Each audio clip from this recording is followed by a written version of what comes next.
Welcome to Bottom Up, a podcast where we explore the lowest moments in people's lives and the incredible stories of how they overcame them.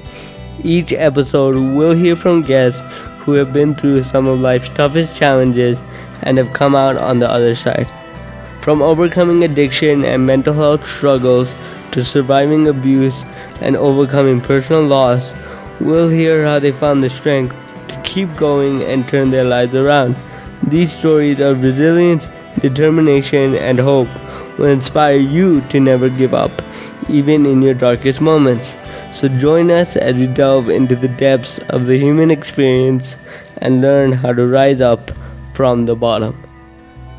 Today we have my Masi.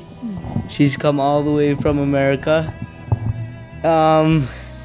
She's a very dedicated parent. A teacher trainer, so a teacher for teachers, which is crazy. I didn't even know that existed. And she actually came to Nepal because she turned 50 yesterday. So congratulations. Thank you for reminding me, Manav. So, how does it feel to be 50?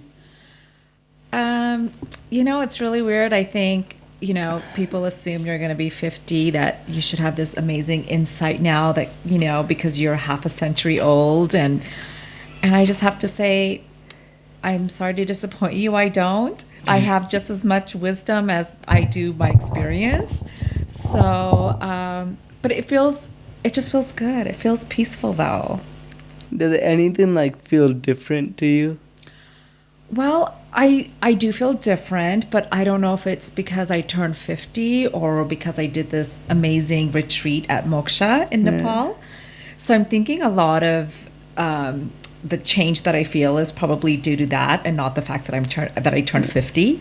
You think it's more because of your Ayurvedic cleanse, right? Yeah, I do. And you wanted to do that on your 50th birthday, right? That wasn't a coincidence. That was something you wanted to do. Yeah, it was something that I've always kind of toyed with the idea of okay, when I turned 50, I wanted to do some sort of yoga retreat, some kind of meditation or something. And then the opportunity came. Bahar was telling me we have this amazing center, the Moksha Center. Bahar is my mom, by the way. My lovely sister. Her younger sister. Well, some people think she's older than I am, so. Oh yeah, that was hilarious. Yes, that was a highlight of my trip. You asked me about some of my highlights, and I guess that would be one of them. Don't tell her that. Right.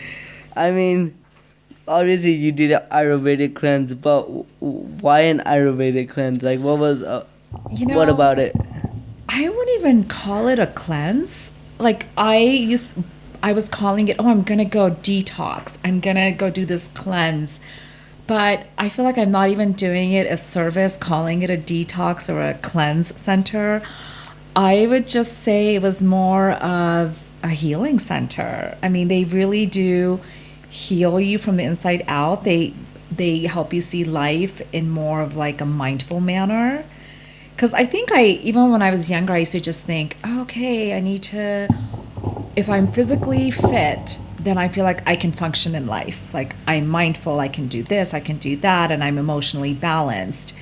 And then I realized, even just as I was turning 50 also, that I don't really need that. And then going to the Moksha Center just really validated that it's not I always need to pay attention to my physical health. It's really just having the mental, emotional, and physical at the same plane. Okay, hold on, the thunder. I know. This is gonna be a real problem. This is it? No, I can hear it. I can hear it a bit. That's why. I feel like I'm back in Seattle with the rain. This is. For me, it feels more like depressing London. I've heard a lot of stories about that one. Oh, so I forgot what your question was, but the thunder kind of jolted stole us, your right? thunder. Stole my thunder. But you were basically talking about how calling it a cleanse or a detox is not doing it justice. You would consider it more of a healing, right? Yeah, it's just a very special place. I feel like when we think about the word healing, what we think about is oh, I got a bruise, so I'll put a bandage on it and it will heal, right? We don't think about healing as healing our heart and our mind and our soul, right? Yes, yes, and that's And I so feel like well that said. also, like, we don't see the scars on our heart like we do when we No. fall, right? So it's so much harder to heal those things. Yeah. I mean, Absolutely. what were you suppressing inside that you cleansed or you healed? Um, well, I think just a lot of pain. You know, I think when you experience an extreme loss in your life, I think it changes you as a person. And I I just was carrying, I think, that heaviness with me for so many years. And I was just never able to move forward without feeling guilty or happiness. I think, you know, when Nana and Nani, like my mama and papa, when they passed away, it was life changing. Obviously, you know, you lose both your parents, you become an orphan, and all of a sudden you're like, I have no footing. Like I'm just floating through life. What is happening? But I think, you know, when Nani passed away, her passing obviously was so traumatic, but she left us a beautiful gift. And you know, Mama died of cancer, and before she passed away, the doctor had tested her for a BRCA gene, and if you are this carrier, then you know you're more prone to getting certain cancers. So your Nani did get tested, and she was positive. And I think, you know, and cancer does run in our family on that side especially, but I just feel like with Mama's passing and having that test that was given to her was, honestly, I feel like it saved my life, you know, because then all the kids got tested. And here's the weird part, like before, when we got tested, I remember all of us siblings sitting together, and my brother and I looked at each other and we said, we both are going to be positive, you know, and I don't know why, we were just kind of, you know, fooling around, and sure enough, that's what happened. Both of us came out positive. And I think sometimes, you know, you're given the gift of choice, and I feel like I was given this gift by Nani, and I had to make this choice of like, what do I do with this information now that I'm BRCA positive? You know, what do I do with this? And, you know, talking to many doctors and just really facing my own mortality. I made the difficult, I don't know if it's a difficult decision, but almost liberating, but I made the choice of removing my breast and my uterus so I could really almost negate my chances of getting breast cancer or uterine cancer. Okay.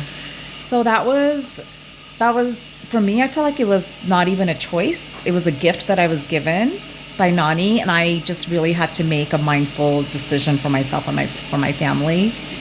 So it was a year of great loss because I was saying goodbye to Mama and Papa, but in like a few months I was getting their surgery, and I really felt like I lost myself. How did it feel to like get that surgery? Cause you're removing what, like, your almost like your gender, right, or like your sexuality, right? And Yeah. how does it? I mean, you're a mom to 3 children, great children. My cousins, I love them so much. But what was that like for you? Not even like as a person, but like as a mom. You know, as a mom, honestly, that is what drove my decision, because I watched your Nani suffer, you know, and I was like, I just don't want to see that in my kids. I don't want them to see me go through that. I don't want to see my husband watch me go through that. And I see myself in my kids. So that to me gave me strength. So I said, you know, I did what I needed to with this body. I gave birth. I nursed my babies, and that was my womanhood. But removing it, yeah, it was painful. I couldn't even look at myself in the mirror for a year. Oh my god. I just told the doctor, I don't care, just do whatever. Like, I don't care. I just disliked myself so much. I think I was grieving Mama and Papa's loss. I was grieving my loss, like my womanhood. You're right, and I just had to stop and remind myself that, okay, I'm in my kids. I see myself in my girls. I want them to see this strength. Yeah. And I think slowly I just started to accept my life, and I started to really embrace my scars. I started to really just be proud of the fact that, you know what? It's okay. I don't want to be scared of cancer. I feel like no one ever talks about cancer. And I felt so blessed that I was cancer free. I didn't have any cells, but I could have. The way my mutation felt, I could have had cancer at an early age. Yeah. I mean, like you said, right? You were just saying about how, like, we don't really talk about cancer, We right? And don't. I feel like that's like it's a really hard thing, because I feel like cancer is so common, and I'm not an expert in cancer. I don't know much about cancer, but I do feel as though we need to talk about it, because if we don't talk about it, then we won't know how to deal with it when it's like Yeah. everything, right? If we didn't talk about anything, we wouldn't be prepared for it, right? No, and I feel like there's almost, I don't know, it could be cultural, but I almost feel like there's this taboo against talking about cancer that has to do with certain body parts. So like uterine cancer, breast cancer, prostate cancer. I feel like that's always like, oh, they're just sick. But I feel like if you had bone cancer, they might be a little more accepting to talk about it. But I know even in our family, the doctor encouraged us to tell our cousins to get tested, just to have that knowledge, and they can make that decision on by themselves. Okay. But, a lot of them chose not to, and that's okay. I respect that. But I thought, well, I don't know. We have this medical advances, and I don't know. Maybe they'll delve in it one day. I feel like instead of like shutting it up and Yeah. suppressing it, which once again does harm to your soul and stuff, we should like use the technology we have today to actually make it better almost, right? Yeah. And not pretend like it doesn't exist. Because I don't know, I feel like with mental health and physical health, the more you ignore and suppress something and pretend like it isn't there, Yeah. And that's when it becomes a really big problem, because you're not actually dealing with the problem at source. You're pretending like it's not there, which almost lets it grow. Yeah, and there's nothing to be ashamed of, Now, I went to the Moksha Center, and I'm getting a massage, and I'm just like, okay, I'm just letting it all hang out. Like before, I don't think I would have been able to do that. I was like, I don't want anyone to see my scars, and now I'm like, yeah, I'm 50. I'm gonna bear these scars with a lot of pride. I feel like more than like after you go through something like that, the acceptance process must have been really difficult, because you're almost grieving the loss of yourself as well, right? Yeah. Did it feel that way to you? Absolutely. I don't know. I didn't feel like a mom. I didn't feel like a wife. I didn't feel like a woman. It took me a really long time to come to the point where I'm like, what is a woman? Are my breasts going to define me as a woman? And if I have a uterus, is that what makes me a woman? Exactly. What makes me a mom? It's not, it's none of this. It's everything. It's all everything, whatever it is, it's in my heart and in my mind. Mm-hmm. And if I view I was like, my kids they still see me as their mom. Yeah. My husband still sees me as his wife. And that was something I needed to see for myself. Yeah. And that was a process. But I'm happy to say that I think I finally got there. How long do you think that process took for you and your family? Oh, yeah, we didn't really talk about it with our family. I think we were always just, we do talk about it with the girls and with Nikhil, because they do ask, like, Mom, should we get tested? What should we do? And I just tell them, go live your life right now. Just live your life, and you'll know when the right time is to get tested, but don't let it hang over your head. Yeah. And, but I don't know, I have just really learned to scale back my life. The funny thing is, Manav, like I look at my pictures, my photos of when the kids are little, Yeah. and I was just like, oh my gosh, I had everything, right? I had all my body parts, but you could tell I was just carrying this heaviness inside me, you know. And I looked old, I looked tired, and I really didn't look that happy. I mean, I loved being a mom and a wife, but I was like, oh, God, look at my pictures. I'm like, what was wrong with me?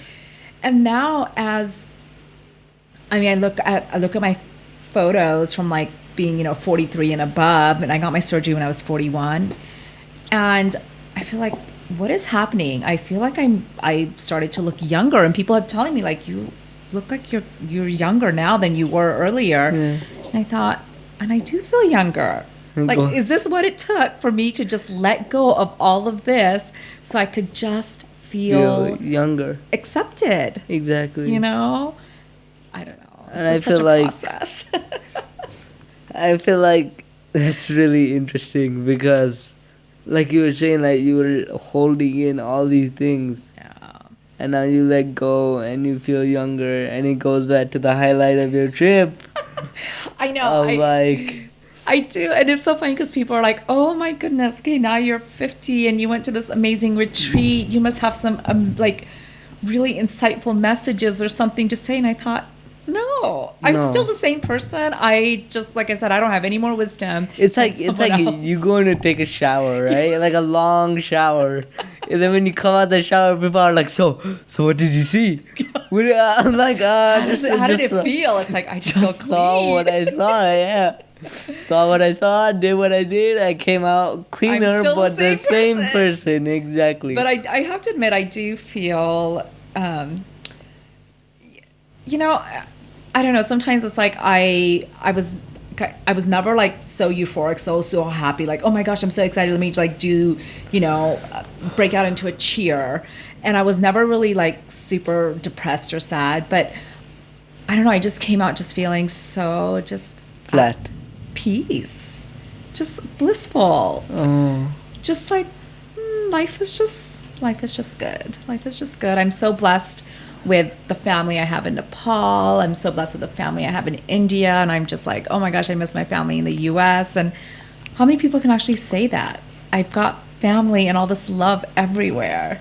I mean, you did go to India to meet with your family and reconnect with your distant family. Yeah. I mean, that must have been amazing because you probably, going to America at a young age, you probably didn't get to develop the kind of relationships with cousins that, like, I have, right? Yeah, we did. So what was that like, reconnecting with those people? I mean, my husband and I, we took the girls when it was like almost 15 years ago when they were young. And I think one of the things that always surprised me is, we weren't really in contact with our extended family, but we show up in their home and there's so much love. It's almost overwhelming that they care so much for someone they don't really know that well, but it's like they know we share the same blood. And I just feel like, is that what unconditional love is? I mean, it's just so beautiful. And even now, after 15 years, I really wanted to make this trip, and I wanted to just want to see everybody, see the family. And again, I'm so overwhelmed with the love that everybody has. And I'm like, you guys haven't seen me in 15 years. I don't even think I've called you. Yeah. But not once did anyone say, oh, you never call, you don't do this, you don't do that. But it was just like, come here and let me hug you and let me just love you. And I thought, oh my gosh, it's like having Mama and Papa back. Oh my God. And I was telling, and my daughter Maya came with me this time, and I think she felt the same way, Manav. Maya was just like, Mom, the love here is just, I don't have words for it. It's so beautiful. Yeah. And her heart, she goes, my heart will always be in India. She goes, my feet are stepped in this American soil, but my heart is in India. I said, I know. That's how I feel. It doesn't matter where you go, but I don't know. Your family's always there. Almost. That must have been like crazy because even for Maya Didi, she had never really felt this kind of love, and yet all of a sudden, people she doesn't even know are pretending like they go way back, right? Yes, and they embrace Maya, and Maya's like, I don't even know Hindi that well, actually not hardly any at all. But it didn't matter. It didn't matter. And she could just feel the love. And she knows, I mean, California, she has her Nashant Mama, which, I mean, she adores, that. You adore him too, and her Neha Mommy. But she said there's just something about just extended family. And I think none of us have really experienced that growing up that much. Yeah. So I think it was just a gift. I feel like I'm really fortunate that I grow up here because I really do get to experience that with all my cousins and extended family. Right? You don't even feel like they're your cousins. You're like, they're my sisters. Yeah, they're right? my sisters. They're your sisters. I have a talk about this with like so many people. It's like there actually isn't a term called cousin sisters in America, right? Yes. But I use it all the time because they're my cousins, but more importantly, they're my sisters. They're your sisters. They're I your care didis, for them. They come over, they crash on my bed, we fight, we have arguments. It's like, it's crazy. I know. And I have no words for it either. It's like, it feels like, because you read all these childhood books, right? And it's just the mom, the dad, 2 to 3 kids, maybe grandparents, Throw in a dog or a cat. Throw in a dog or a cat, yeah, there you go. Can't forget those. Typical stereotypical family. But like, I mean, oh my god, when I came like at 3, 4, I think I just realized, wow, family is so much more than what they express. Yeah.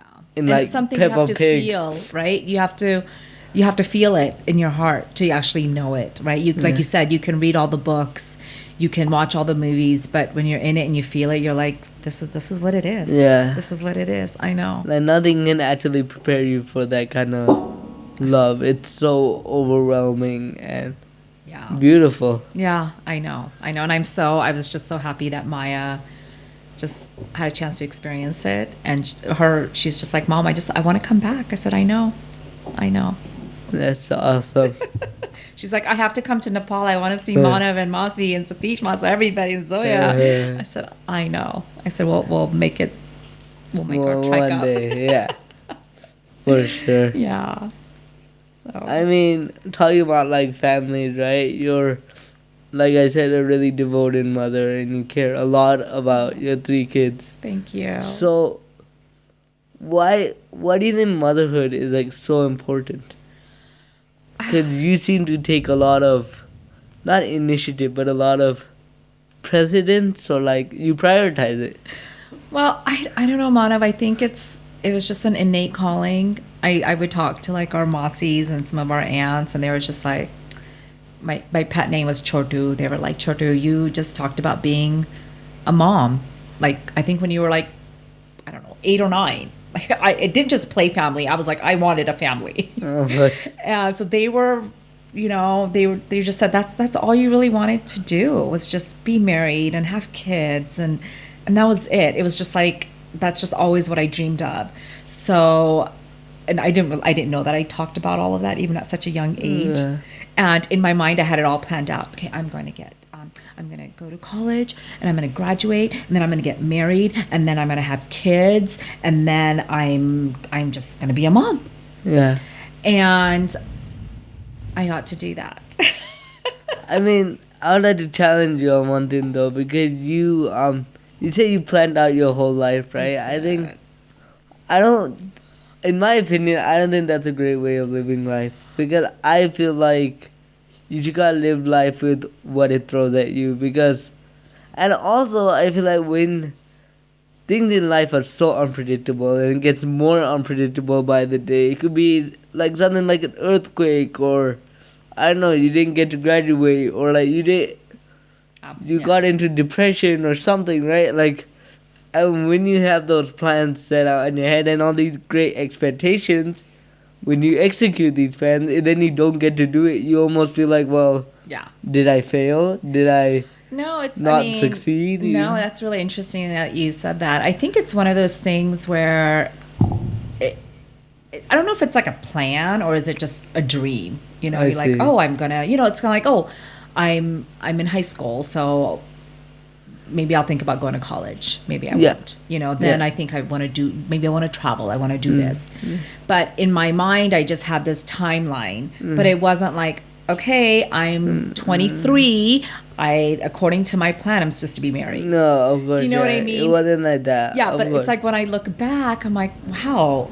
I got it all. When I dreamed about it. More than I would say for you though, more than a plan, it was more like a bucket list. Like this is what I want to achieve in my life. Kind of thing. I want to get married. I want to have kids. I want to go to college. I want to do all these things. Yeah, and I don't. And at 50, halfway through your life, you've achieved all those things, and that's incredible. Achieved. Oh gosh, But you know what? I can't just say I achieved, because I don't think anyone can do anything by themselves. I really can't even take that credit.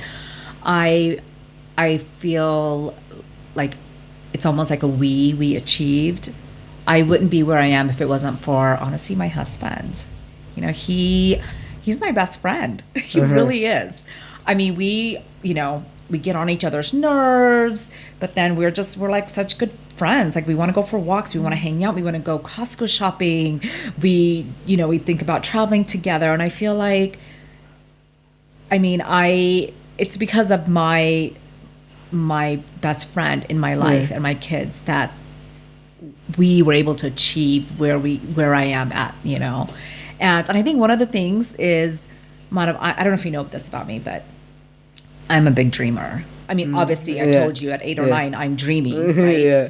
But, people will say, oh, gosh, they don't ever let you just dream freely, right? Yeah. I was like, okay, you're not going to They want to, impossible. They want to share your dream. They're like, how could that ever be possible? Yeah. You're 9. Why do you think about having kids, Exactly. right? Exactly. It's like, same thing with this podcast, right? It's like everyone's like, you're 15. What are you going to talk about? I was like, I don't know, but I'll just talk. I don't know who I'm going to have on here, but I'm just going to do it. I'm going to do it. Like, I don't know. I'm 9, but I know what I want. No one can stop that. And no one can take that away from me. I want something, I'll get it. I know. And you know what it is, Manav?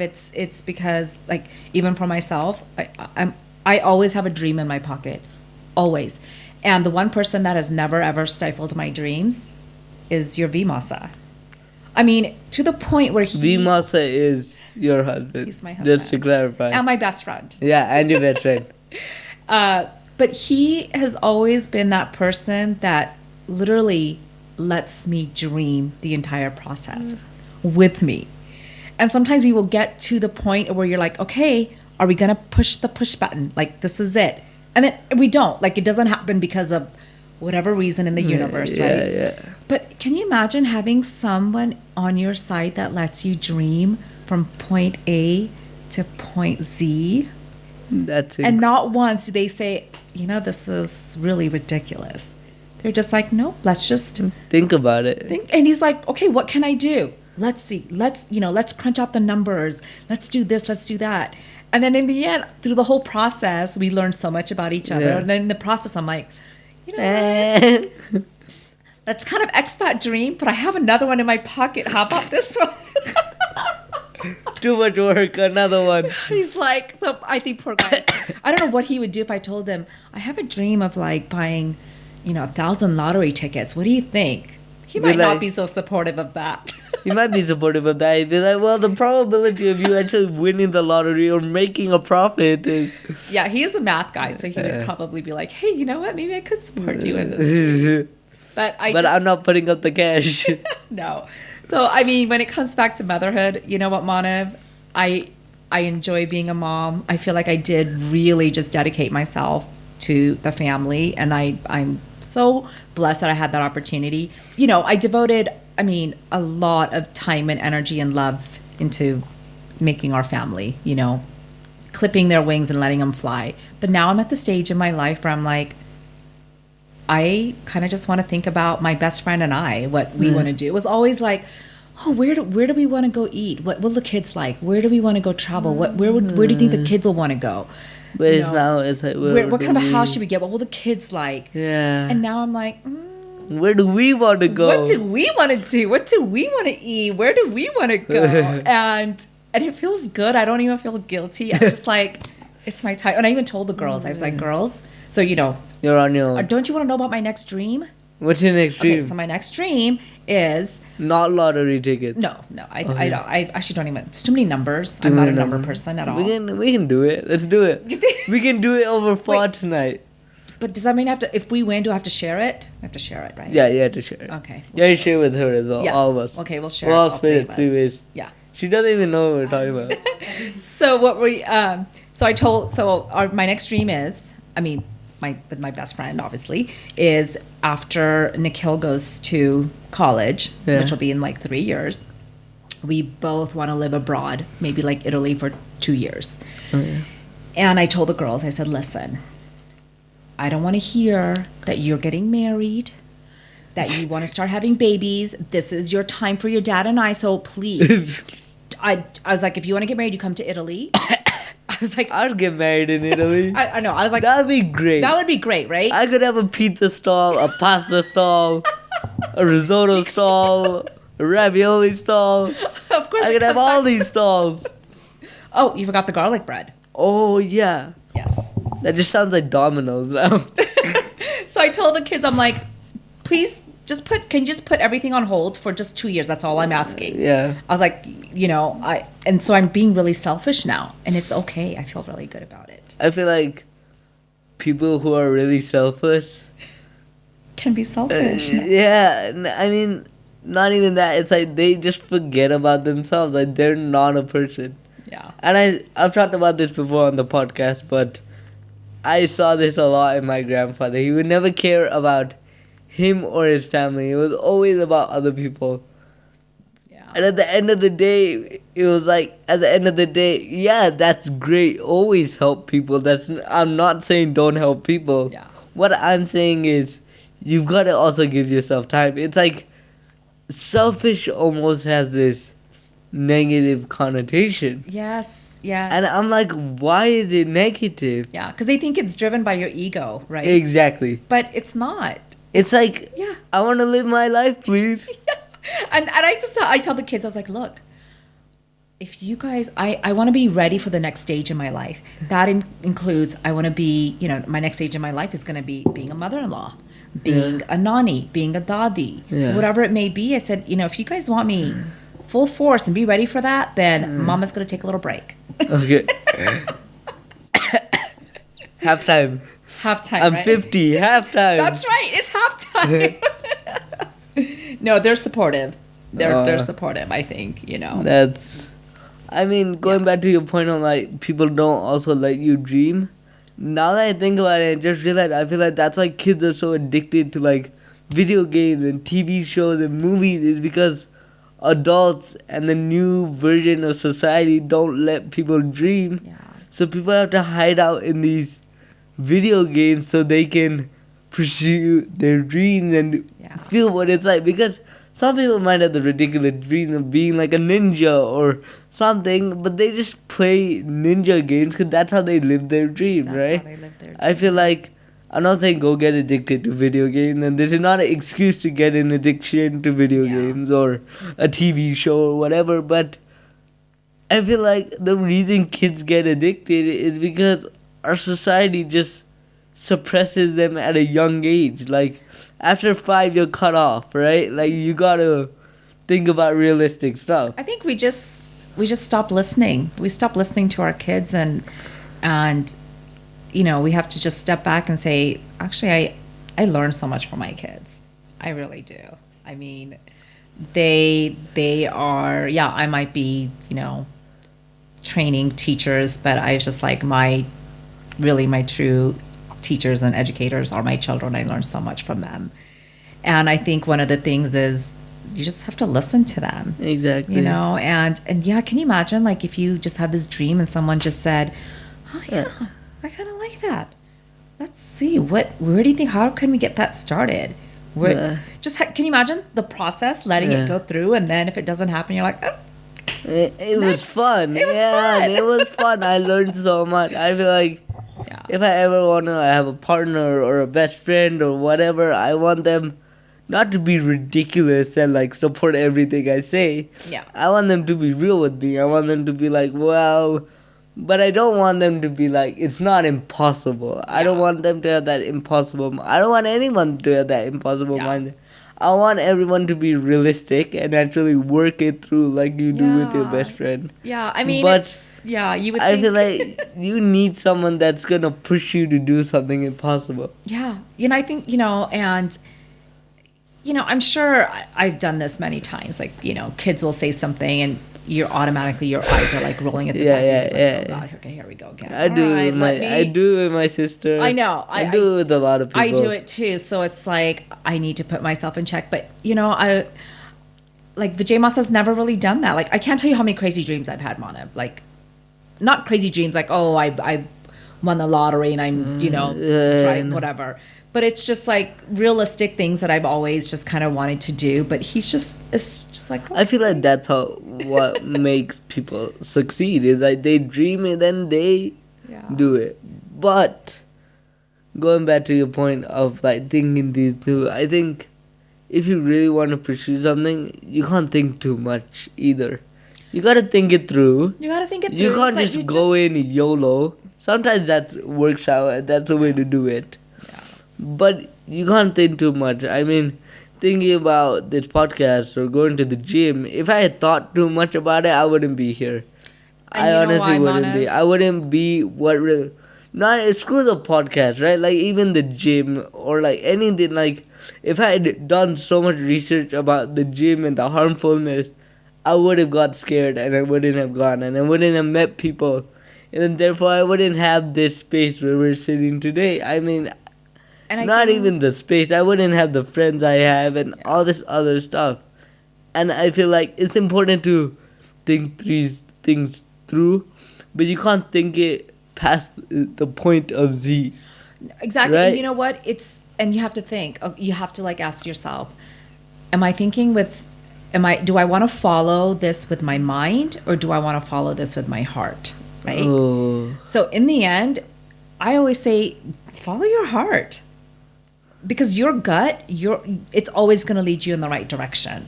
I hope. Gosh, I don't want to ever go back. It's always led me in the right direction. You're going to go back to your mom and say, Fali Masi really said, I followed my heart and I followed me to the Momo place. I don't know how I got here, but I followed my heart. So, but you know what I mean, right? I followed my heart to Boardwalk, if you know what I mean.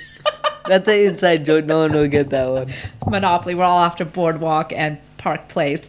But so that's where you have to ask yourself, like, how do I want to lead this life? Like, yes, you have to be mindful and put your mind into it and kind of like think about the process. But in the end, let your heart, follow your heart, do it. And that's why you go to the gym because, you might have asked yourself. That's where my heart takes me. That's where your heart takes you. That's why your heart is here and this is where it's taking you. And it's going to take you, oh my gosh, Mona, so many places. You're 50, so you can actually tell us that because... I mean, it's probably taken you to so many different Momo shops. Do you think there's a Momo shop in Italy? Maybe we need to open one. Yeah, Another dream that Another dream. There you go. Yes. Let's crunch the numbers. We'll just change Italy. They'd be like, what happened? We'll put like pasta in the... They'd be like, the ravioli is a little bit different. It's chunkier. We create like a Nepali ravioli fusion. Like use the Nepali momo filling and the pasta and like the pasta thing, and then like tiny little ravioli. Then instead of like tomato sauce, we do like momo achar, right? Which is so delicious. That would be good, right? If you did like, you should not listen. Okay, do you see what we're doing over here? Yeah, we're dreaming. But this is what I'm talking about. And so what we're going to go home and do, Maneb, is like, okay, could we really do this? And then we'll probably like think of, I mean... from steps from A to Z, and they'd be like, oh, forget it. Let's just eat a momo and call it a night. Yeah. Fair enough. Fair enough, right? We did. But, none of us said, Mana, that's not going to work. Yeah. It's like, no, let's just... think about it. It's always think about it, right? Because you never know something's impossible unless you think about it. Because there's always going to be an open door somewhere. Oh my gosh. With all the dreams, something has to come true. Exactly. Like, It's at the lottery. No matter how many, if you buy all the tickets, one of them's got to make you win. Yeah, I mean, no one said you're going to win $1 million. You could just win $1, but you won. But you won. I know. It's amazing. So I do hope, Mon, if nothing else, you just keep dreaming, bud. Yeah, I feel like Yeah. we can't put a cap on that for anyone. We just got to think about what we want and go after what we want, and we can't let it hold us. We can't think about it too much either. We gotta go forward with it and just follow your heart, like you said. And it carries a different energy. Like when you follow with your heart, it like carries this momentum. Yeah. I don't know. It's just like it's like your whole soul is in it. You're just like, I'm gonna do this. But when you think about it with your mind, it's almost like stressful. You get scared. Yeah, and it's fear that holds you back. No, you get scared. Yeah, you get scared because it's just too many unknowns. I feel like that's the problem. Is that when you think these things too much and you think past the point of Z, you start getting into all the possible ways of failing. There's a reason why the alphabet stops at Z. Exactly. We don't want to think beyond Z. Our brains are not capable. Yeah. That's just the teacher in me, right, Mono? Stupid humans. Even the teacher said it. What did they say? Stupid humans. I mean, I do think we can be stupid sometimes, and we're pretty blind to like all the different. Why not? Right? Why not? I mean, I never want to look back and be like, why didn't I just do it? Why didn't I just think about it? Why didn't I don't want to ever do that. Exactly. Like, you don't want to have those regrets of like, oh, that could have actually worked kind of feeling, you know? And I just want to be like, man, I tried that and it was a bust. Who cares? But I did it. I know. Yeah, life is funny. Half a century. Half a century, man. That's really crazy to think about. I know. I don't know what sounds better, turning 50 or saying half a century. Half a century makes you sound older, so it's up to you. It just sounds. But half a century also makes you sound wiser, so you gotta like choose. But are you actually wiser? I don't know. When you're 50. What do you think? I mean, you're 50, so you tell us. You know what? I think the term wise has to really be dependent on your experience. So I feel like someone who's 25 and has experienced a lot of things in life is probably a lot more wiser than someone who's 50 and maybe hasn't had as much experience in life or as many hardships. So I feel like it's such the term is so dependent on your experience. And it links back to a podcast. I haven't released it yet at the time of recording, but I will. It was with Sonam Dai. He's a designer, and we were talking about these kids in Nepal with cerebral palsy, and they've got such extreme levels of cerebral palsy that they can't move or talk or express themselves, right? And that's what I thought of when you were saying this, because I was like, those kids will never be able to have the experiences we have, right? Like, according to your definition of wisdom, because I found from this podcast that there's so many different definitions of a word, and you can't just look at Google and find the definition. Like the definition of, I said Google and my phone's Google turned on. But the versions of like wisdom, like the definition of wisdom or success or happiness, you can't just like. Yeah, you know. I don't think it's. But going back to what I was saying, these kids, like, they're, according to your version of wisdom, which is not wrong, I partially agree as well, but they won't have, a 15-year-old in that hospital will have less wisdom than a 4-year-old kid because they're just stuck in a bed, right?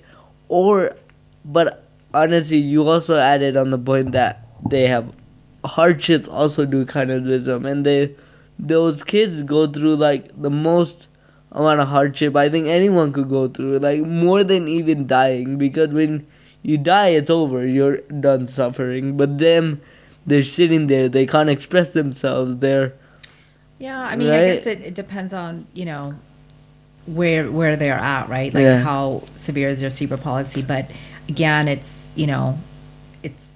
their body that doesn't let them do what they want to do, but Inside, exactly. That's what I was gonna say. it's like they still have their minds and their heart. And I actually read this book. It was like a book about a goldfish. I read it such a long time ago, but it was this girl that was actually really, really smart. I think it's based on a true story, but she was actually really smart, and she couldn't talk, so she would sit at the back of the class and she would hold all these thoughts in. Right? And then when they finally found a machine to allow her to express herself, people realized how smart and brilliantly gifted people this person is, right? Yes. Because these people, because they can't talk, are actually smarter. Because they sit back, they listen, and they absorb. And they absorb, not just observe, they absorb everything because they're not occupied in talking, right? They absorb everything and then they just talk what they need to because it takes energy for them. Yeah.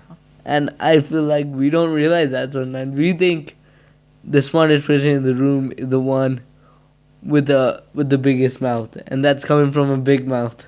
Yeah, or it's like you see, they're an abled body, right? Exactly. So that means they're happy, they're successful, they're able to have a intelligent thought. Like a billionaire and a homeless person, you cannot say that the billionaire is more successful because they might have crippling depression, right? And that the poor guy must have like millions of friends and a bunch of people that just make him happy. Yeah. I mean, like, who's more successful in that scenario? Exactly. Like, who even defines that? Yeah, exactly. Term successful, right? And it's the same thing when you talk about wisdom.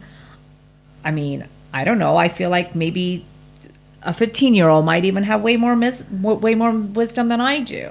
Yeah. You know, I think it's like it's what you are experiencing, what all the experiences you have in your life that will define you as a human being and what you can, bring to the... And what the experiences do to you, right? And change you and mold you. I feel like when people are rigid and too absorbed into themselves, they don't let the world change them, and for good and bad, you know? Yeah. And I feel like we need to... I don't know. This has gotten so deep. And now I'm just looking up and I'm like, oh my God, how are we going to get back up? Well, let's see how everything comes back to, we could just go back and think about our momos down in Italy. Yeah. I'm still thinking about that. I'm hungry then. Yeah. That would make. I come from Germany to Italy. See, we already have our first customer, very loyal customer. So we have to really think of a name too. Yeah. I like that one saying on the T-shirt, Momo Head. Oh yeah, that's good. We already have. See, look, we already have our T-shirts. Yeah. We already have our first customer. You kind of already have the recipe. Yeah. All we need is a little ticket. We just need a ticket to go to Italy. That's on you. Boom! It's done. It's done. Oh my God. And what was so great, Manav, like we didn't have to leave our seats. We didn't have to spend any money yet. And we had so much fun. We did. Just dreaming about We had a this, great time. I guarantee you someone out there is going to try and implement that business. Please do. If I go to Italy and I see a Momo stand. Not even Italy. Just do it in Nepal. No, just open an Italy restaurant and then have that as a dish, right? And that's like your signature dish. You've got like pizza and ravioli and all this other stuff, but that's your signature. Yeah. Because all Nepali restaurants have momos. I don't think you know if you know this, but maybe not all now. Most Nepali restaurants have some form of momos. Momos are becoming really popular. I mean, I used to think, we're so special because when we go to Nepal, we get to eat momos and nobody really knows what momos are. But now you're right. Like even in the U.S., we're seeing momos coming. Now we serve momos on the menu. Momos are a thing, and now you're going to see them in Italy. We're going global. We're going global. Let's go, Nepal. Nepal is taking over the world. So, just before we wrap up this whole big conversation of like from what did we talk about? We talked about cancer. We talked about momos a lot. We talked about food a lot. But that's Talked just about us. dreams. We talked about dreams motherhood. motherhood and the importance of having someone that lets you follow, not even follow, but just let you dream. Yeah. So now that you're 50 and you're gone through so much in life, like we just talked about, what message would you have for our viewers that like they can implement? Not even implement, but they just need to know. Oh gosh. Man, Mana, that's a deep question. I thought we weren't ending this in such a deep. I think I'm just gonna go back to just lead with your heart, follow your heart.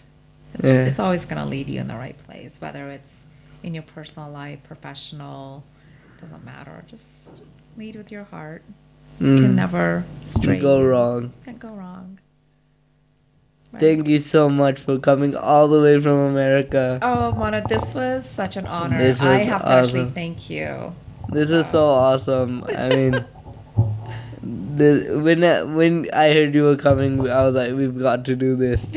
And I'm it's so an glad we honor. did it today. It's an honor to just be your Mossy. No, please And don't say that. it is. Please It don't really say is. that. I'm just like, how did... Please don't say No, that. it's- Please don't say that. No, it is. But It is. I mean, thank you so much. I had a great time. I can't wait to go eat now. I know. Now I'm kind of craving everything. Yeah, we're I'm craving I'm actually everything. craving ravioli and a momo. That doesn't sound too good. Thank you. Okay, but thank you so much, and thanks for listening to episode 7. Yay! Seven's my lucky number too. Oh, there you go. There you go.